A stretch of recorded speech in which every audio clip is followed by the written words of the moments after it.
چو خواهی رهیدن مر از بندگی، بپیما رهی آفرینندگی. درود و پیام‌های فراوان بینندگان ارجمندی تلویزیون سینما. نشر نوبتی برنامه آفرینندگی است منظور شما.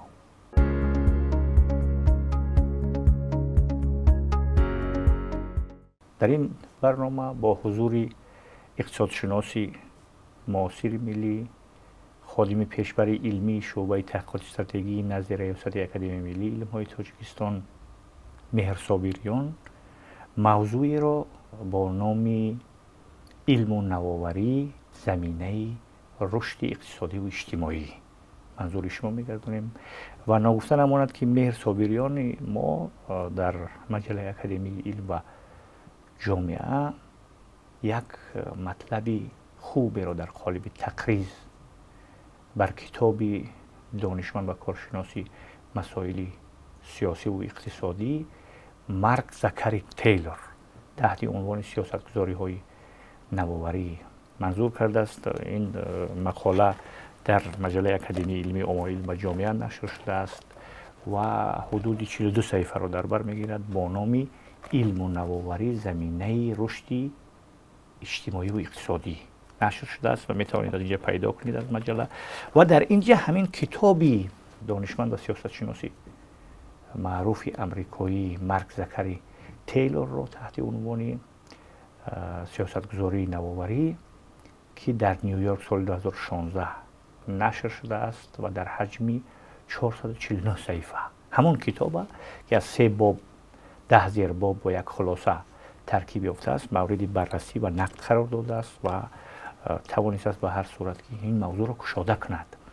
وقت از همینجا شروع میکنیم که مارک زاکری تیلور یک توصیف عمومی کنید. و یکی از وظیفه‌های اساسی اکادمی ملی علم‌های تاجیکستان این آموزش و دریافت راه‌حل‌های برای مشکلات اقتصادی و اجتماعی در تاجیکستان و برای دریافت این راه‌حل‌ها آموزش تجربه دیگر کشورها میباشد و در همین زمینه ما در چند سال اخیر مخصوصا مسئله اقتصادیات رشد رو بررسی میکنیم میآموزیم و در این دایره ما پیشتر اثری روانشناس و طبیب و نویسنده مشهوری فرانسوی گوستاف لیبون رو آموختیم که روانشناسی توده ها و ملت ها نام داشت. بله. و در اون علاقه در عصر 19 گوستاف لیبون پیشنهاد میکرد که در رشد و پیشرفت هر یک ملت هر یک کشور اصلا فرهنگ آن ربط دارد و آن روحیه ملت ها هست که یک دولت را با یک پیرهه رشد وارد میکند یا نمیکند. بعدا این بحثا دیگر کم شدن در اینجا وقتی که موضوع های ماکرو اقتصادی بعد از سالهای 30 بعد از بحرانی بزرگ در امریکا در میان می آید توجه علمان به موضوع فرهنگی کمتر می شوند و در اول عصر 20 دارون آسیموغلو و جیمز روبینسون اقتصادشناسای مشهور آمریکا که سال گذشته سال 2024 جایزه نوبل در ساحه اقتصاد را به دست آوردند آنها باز یک کتاب دیگر می نویسند و که چرا ملت ها شکست می خورند نام دارد و در این کتاب خود آنها پیشنهاد میکنند که نه یک از همه وسیله اساسی رشد این نهادهای یک دولت می باشند. یعنی که یک دولت اگر نهادهای درست و حسابی بر راه ماند حتما در آن دولت پیشروی می شود، آن دولت به گروه کشورهای پیشرفته وارد می گردد. اما با وجود اینکه نهادها البته در اینجا ربط دارند، البته به نهادها و به سیاستها نمی شود که یک پیشرفت و رشد داشت، یعنی که نهادها و سیاستهای درست و در عمل با کار بردن این نهادها و سیاستها ما می بینیم که بسیاری کشورهای جهان در طول این 200 ساله اخیر از کشورهای پیشرفته نهادها را نسخه برداری کرده گرفتن و در کشور خود جاری کردن اما با هیچ دستاوردی نظررسی نایل نگشتند. می‌بینیم که همین نهادهایی که در یک کشوری پیشرفته نتیجه خیلی خوب می‌دهند تمام جهان آن را می‌بیند اما در چند کشور دیگر هیچ نتیجه خوبی نمی‌دهند و آن کشورها تنها در همون سطح رشد جهانی که موج رشد جهانی رشد می‌کنند خلاص دیگر یعنی با داشتن نهادهای مسیر داشتن همون نهادهای معینی که یک کشوری فرض کردیم فرانسه یا آمریکا با داشتن اونها رشد کرده است، اما ما در بسیار کشورهای آسیایی و آفریقایی میبینیم که همین نهادها رو دارن اما رشد نمیکنن. در این میان آموزش ما رو آورد سر یک کتابی که شما قید کردید، کتابی مارک زاکلی تیلر زیر عنوان سیاستگذاری های نوآوری و زیر عنوانش هم این است که چرا بعضی ملت ها از دیگران در رشد و نوآوری علم و نوآوری پیشرفت‌ترند. در این کتاب همه این نظریه هایی که پیشتر بود البته بررسی می شوند، تاثیر نهادها مخته می شود و نشون می دهد که در حقیقت نهادها تاثیر دارند. اما مارک تیلر به خلاصه می آید که درست هرچند که نهادها هم سیاست های معین هم تاثیر داشته باشند، اینها یک ابزار هستند، ابزاری هستند که در دست گروه معین، در دست انسان های معین می توانند درست استفاده شوند و اون با واسطه کشور یا که ملت به یک پیراهای رشد وارد شود و علم و نوآوری در اون کشور زیاد شود که یکی از اقتصادهای پیشرفته جهان گردد. اما همین نهادها و سیاست‌ها اگر در دست آدم‌های گروه‌های دیگر رفتند که درست استفاده نمی‌کنند، آنها نتیجه خوبی دادن نمی‌توانند. برای همین در اینجا مارک زاکلی تیلر باز نظریه خود را با وجود آنکه نه در آناسی مغلو نه جیمز روبینسون نه این مارک زاکلی تیلر وقتی که نظریه پیشنهاد میکنند هیچ وقت نمیگویند که این حقیقت مطلق است، این آخری کار است. آنها با آوردن مثال ها، با آوردن تحلیل های اقتصادی، با آوردن مقایسه ها تصدیق میکنند نظریه خود را. اما همیشه میگویند که این موضوع باز هم باید که آموختن این ادامه یابد، این آخری کار نیست. اما همین نظریه بحث رو باز میگذارند. بله، بحث رو باز میگذارند. اما میگویند که نظریه ما چیزی که ما تحلیل کردیم تا همین درجه تاثیرگذار است و این باید که در حالتی آموختنی همین مسئله رشد و عقب ماندگی کشورها، سطح نوآوری کشورها همچون یک تغییر یابنده استفاده شود. یک نکته که خودی همین مارک زاکلی تیلر عین زمان حاضر دسنتی فاکولته سیاست دولتی در انستیتوت تکنولوژی جورجیا امریکا هست، از اونجا کار میکند و دو کتاب نوشته است و همین کتاب صاحب چندین جایزه است. همین کتابی که شما سیاستگذاری سال 2017 این کتاب یک جایزه دان پرایز رو میگیرد که این جایزه در امریکا برای بهترین کتاب در ساحه علم، نوآوری و تکنولوژی ها داده می شود و این یک ابروی اعتبار خیلی بلند است برای هم مؤلف، برای هم کتاب که احتراف شده است، چون این یک جایزه معتبر رو در یک امریکایی که از 50 شتات عبارت است هر عالم و نویسنده گرفته نمیتواند. برای همین دایره‌های کارشناسی هم ابروی این کتاب و این مؤلف خیلی بالا است و چون که تحلیل های ما هم نشون در اساس کتابی و در حقیقت تحلیل های خیلی عمیق و حسابی میگذراند که برای اکثر کشورهایی که در حالت رشد قرار دارند و میخواهند که هر چی تیزتر به یک پیراهای رشدی با سرعت وارد شده در برابر کشورهای پیشرفته وارد شوند، خیلی یک کتابی بر مورد استفاده قرار گرفته است و امیدواریم که ما هم با معرفی کردن این کتاب و با نوشتن مقاله علمی تقریزی یک سهم خود را در رشد علم و تکنولوژی در تاجیکستان هم داشته باشیم و چنین یک اثرها بیشتر آموخته شوند و مهمتر از همه نتیجه آنها برداشته و استفاده شوند، هم معرفی شوند و مهمتر از همه در عمل تطبیق شوند و امیدواریم که این حرف ما هم شنیده می شود و در برابر آن همه کوشش و کارهای عملی که نهادها و وزارت‌های داخلداری ما میکنند این پژوهش ما رو هم در نظر بگیرند و از این حداقل یک یا دو جنبهش رو اگر گیرند در عمل استفاده برند و با این راه ما توانیم که در رشد علم و نوآوری و در زمینه این علم و نوآوری رشد اقتصادی و اجتماعی تاجیکستان سهمی داشته باشیم. خیلی برای ما این هوسمند کننده است. تشکر زیاد. اگر باب اول می رویم 3 باب گفتیم دوره، از 3 باب ترکیب گرفته از 10 زیر باب و یک خلاصه بندی شده است. باب یکمش قانون کاردویل نام دارد اگر اشتباه نکنم. درباره همین قانون کاردویل که این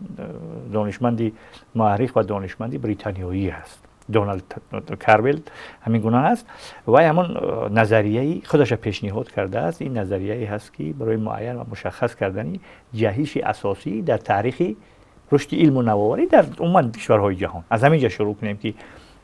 همین گونه نظریه رو، همین گونه مثلا قانون رو مؤلف این کتاب منظور تیلور است چگونه تطبیق کرده و چگونه نقد بررسیش کرده است. همچون یک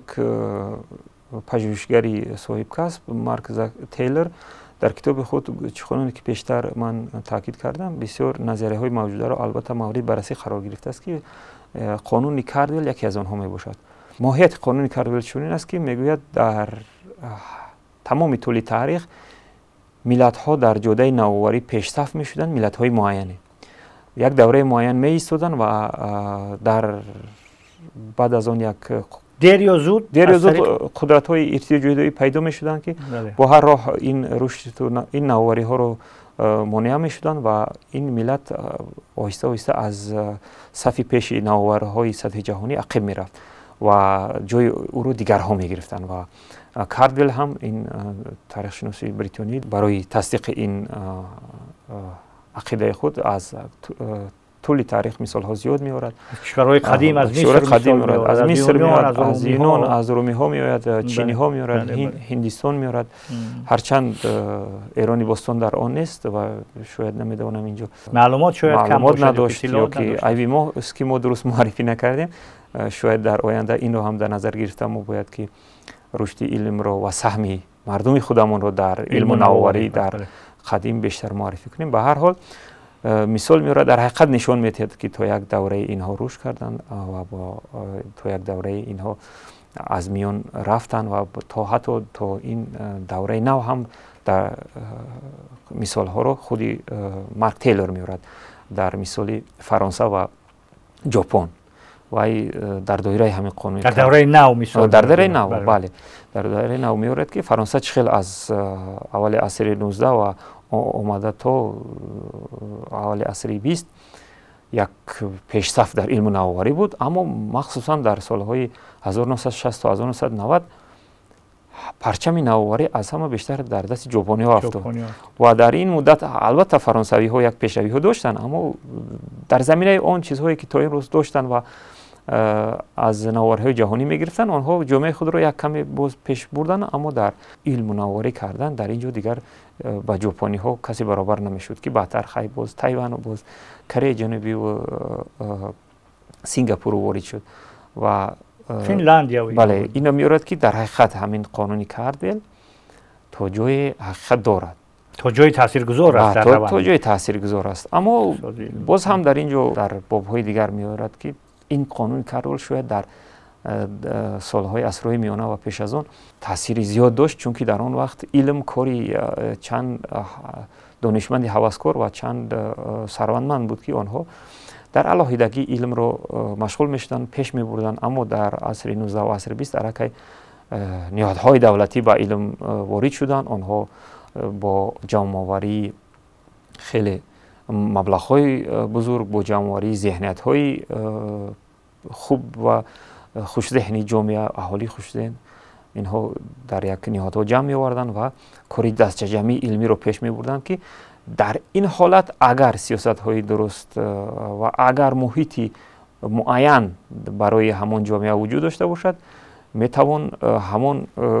پرچم رشد نوآوری رو برای 10 ساله ها حتی 100 ساله ها در دست داشت. حتی امریکا را هم مثال میارد که اگر در همین 200 سال در میان اگر در یگانجا کمی عقب زنی کرده باشند، اما عموما تا جای توانستند که یکی از نوآورهای سطح جهانی باشند در این 200 سال اخیر. اون نکته جالبی که در همون قانون کاردویل هست این است که او به این نتیجه میرسه که همین اگر به حال خود گذاشته شود، بله این اگر به حال خود گذاشته شود، اگر اون نظام و اون سیستم کنترل نشود و پیشرفته نشود و کارکرد نشود و سری اون تمرکز نشود، اون از بین میرود. دیر یا زود اون قوای ارتجاعی حتما که پیدا میشوند، اونا در کمی ان، اونا ظهور میکنن و با دست دادن فرصت اون نوآوری و علم نوآوری از بین میبرن، برای زنده ماندن خود، برای حداقل محدود میکنن. بله میبرن اگر قدرت داشته باشن. اکنون مسئله این که نقد میکند این قانون که میتواند که این کارساز باشد و میتواند یک درجه تاثیر گذارد در خودش. هم مثال میارد و میگوید مثلا بریتانیا، چون شما گفتید بریتانیا که از 17-18 عصر 17-18 در دوره با وجود آمدن روندی صنعتی کنونی، جامعه صنعتی اونجا به رشد میبراید، بریتانیا کبیر مثال میارد، شوروی را مثال میارد، اینا رو همشون میارد بر اساس همین قانون و اونا رو در مقایسه میآموزد. در بخشی باب دوم اگر در خاطرتون باشد، موضوع همون سیاست ها و نهادها را میگذارد، تاثیر نهادها در روند علم و فناوری اونا را به میان میارد و به مفهوم ها توجه میکند. اگر توجه کرده باشید چند مفهوم میارد، اونا را تفسیر میکند سری همون مفهوم و تاثیر همین ها. اگر درباره نهادها میگوییم، با همون نقدی سیستم سیاست ها و نهادهایی که میتوانند در رشدی علم و فناوری سهیم باشند، تاثیرگذار باشند و می توانند که اونها باشند، لیکن رشد نوآوری پیش نرود و عامل‌های دیگری اونجا ظهور میکنند که اونها میتونن که موثرتر از این نظامی مثلا سیستم سازی و که نهادی نکردن این یا اون